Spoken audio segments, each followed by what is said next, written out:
मंच पर विराजमान उत्तर प्रदेश के लोकप्रिय मुख्यमंत्री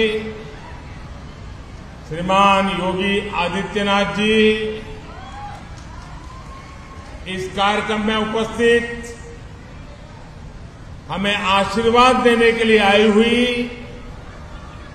काशी पूर्वांचल की नारी शक्ति, हमारी काशी माता कुष्मांडा, माता श्रृंगार गौरी, माता अन्नपूर्णा और मां गंगा की पावन नगरी है।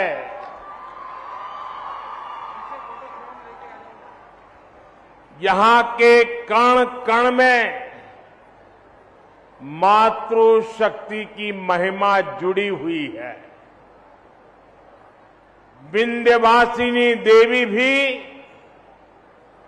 बनारस से बहुत दूर नहीं है।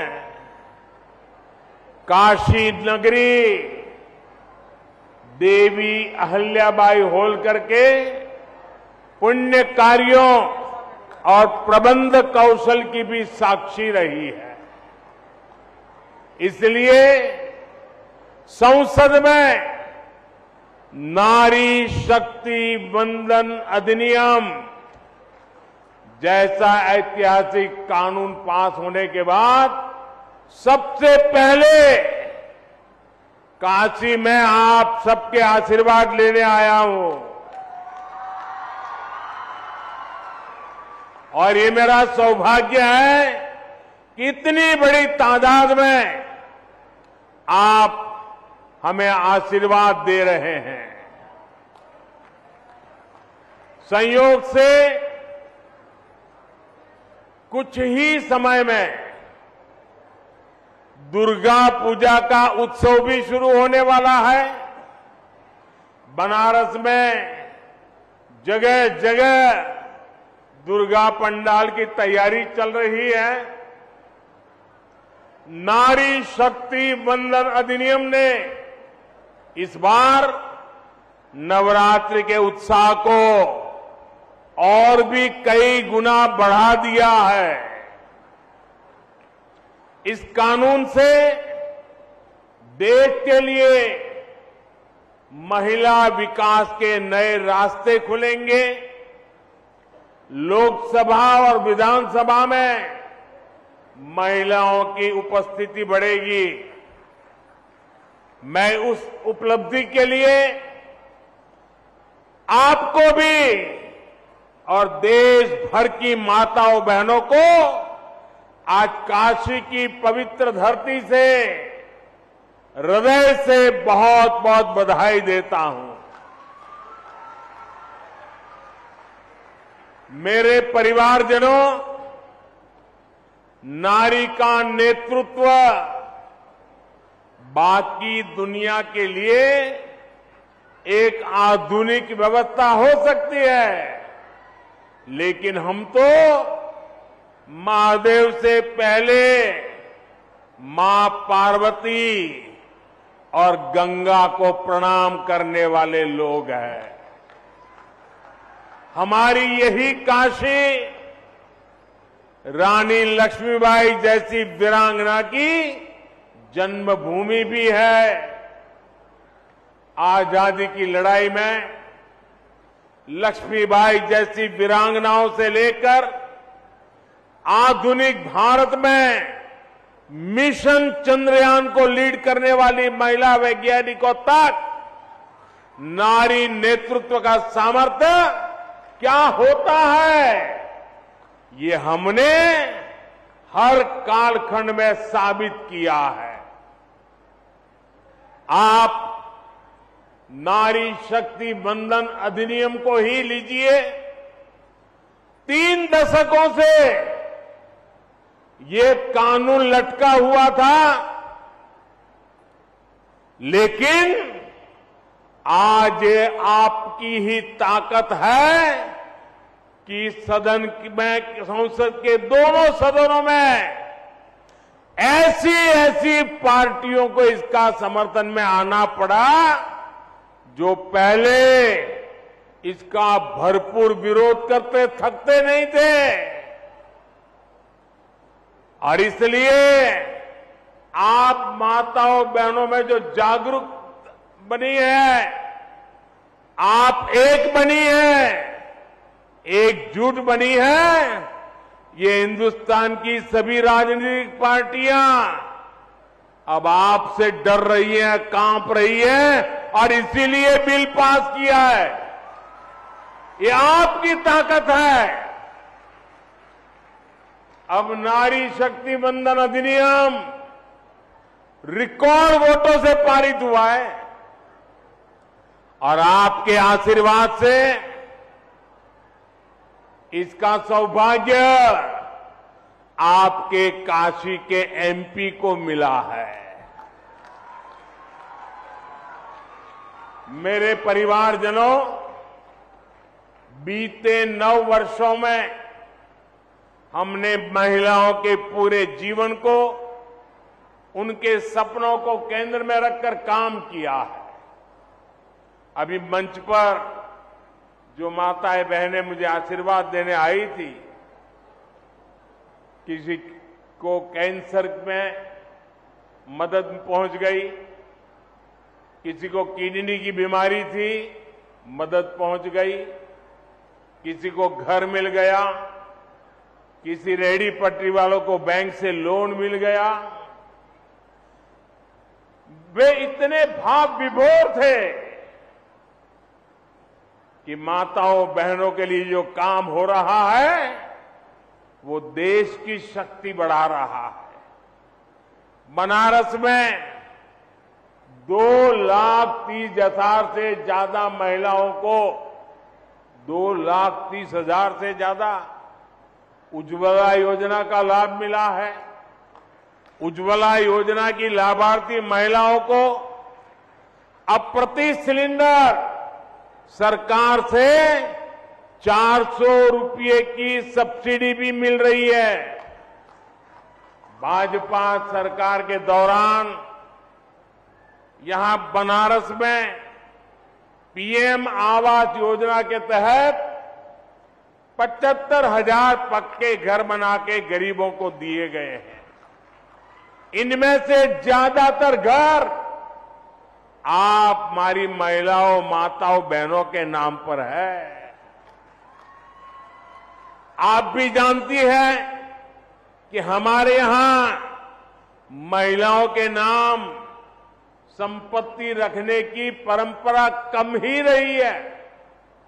गाड़ी खरीदनी हो तो पुरुष के नाम, जमीन खरीदनी हो तो पुरुष के नाम, दुकान खरीदनी हो तो पुरुष का नाम, घर खरीदना हो पुरुष का नाम। हमारे यहां यही चला करता था, लेकिन मोदी ने आकर देश की माताओं, बहनों, बेटियों के नाम संपत्ति की परंपरा शुरू की है। हमने पीएम आवास योजना में महिलाओं के नाम भी घर देने का प्रावधान किया।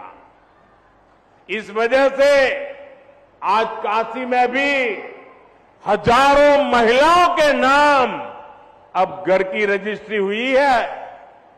इससे परिवार में, समाज में उनकी अहमियत भी बढ़ी है। मेरे परिवारजनों, आज खेल के मैदान से लेकर राफेल उड़ाने तक हर जगह हमारी बेटियां कमाल कर रही है।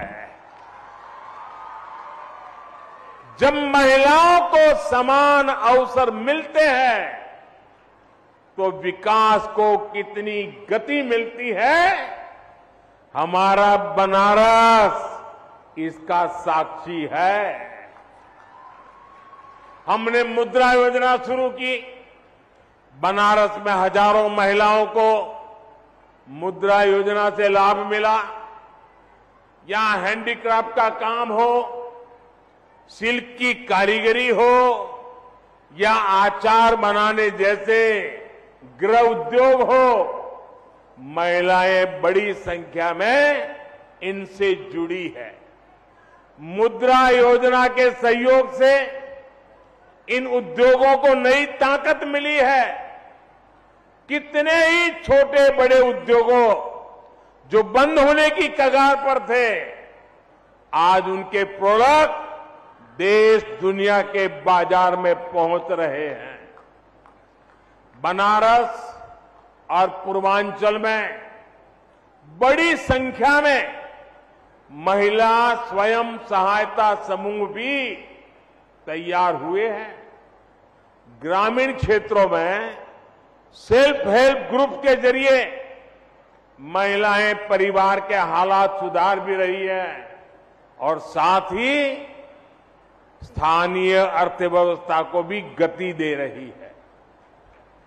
बैंक सखी, कृषि सखी, पशु सखी की भी एक बड़ी संख्या तैयार हुई है। इन महिलाओं ने अपने इलाकों में एक नई पहचान बनाई है।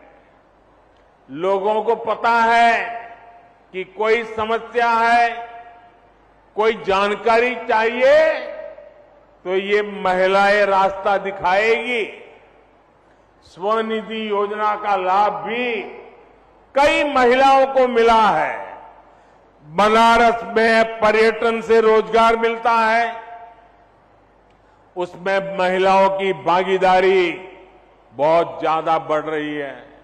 मैं चाहता हूं टूरिस्ट गाइड जैसी भूमिकाओं के लिए भी हम बनारस में महिलाओं को आगे लाएं, उन्हें ट्रेनिंग दें ताकि बाहर से जो यात्री आए उनको बिहार बनारस की एक एक चीज की जानकारी दें। इससे महिला टूरिस्ट को आसानी होगी, महिला टूरिस्टों की आने की संख्या बढ़ेगी और बनारस की बहनों को रोजगार मिलेगा। मेरे परिवारजनों, नारी शक्ति वंदन अधिनियम एक व्यापक विजन वाला कानून है। इस कानून की ताकत तब बढ़ेगी जब समाज से लेकर परिवार तक हर स्तर पर महिलाओं के लिए आगे बढ़ने के अवसर भी बढ़ेंगे। हमें ऐसा समाज तैयार करना है जिसमें नारी को आगे बढ़ने के लिए किसी के सहयोग की भी जरूरत न पड़े। इसके लिए कानूनी प्रयास भी जरूरी है और सांस्कृतिक मूल्यों को भी मजबूत करना जरूरी है। इसलिए इस कानून का नाम नारी शक्ति वंदन अधिनियम, नारी शक्ति वंदन अधिनियम रखा गया है। हालांकि कुछ लोगों को इसमें भी वंदन शब्द से परेशानी है। अब माताओं बहनों को वंदन नहीं करेंगे तो क्या करेंगे जी? ये लोग नहीं समझ पाते कि नारी के वंदन का, उसके सम्मान का अर्थ क्या है। लेकिन हमें इस तरह की नकारात्मक सोच से बचते हुए अपने लक्ष्य पर फोकस करना है। मुझे विश्वास है हमारी माताओं बहनों के आशीर्वाद से देश अमृत काल में इसी तरह आगे बढ़ता रहेगा, बड़े निर्णय लेता रहेगा। आप इतनी बड़ी तादाद में आए, हमें आशीर्वाद दिए और मैं तो हमेशा कहता हूं कि माताओं बहनों की शक्ति ये मेरा बहुत बड़ा सुरक्षा कवच है। आपके आशीर्वाद यही मेरी सबसे बड़ी ऊर्जा है। मैं फिर एक बार आप सबका बहुत बहुत धन्यवाद करता हूं। नमः पार्वती पते हर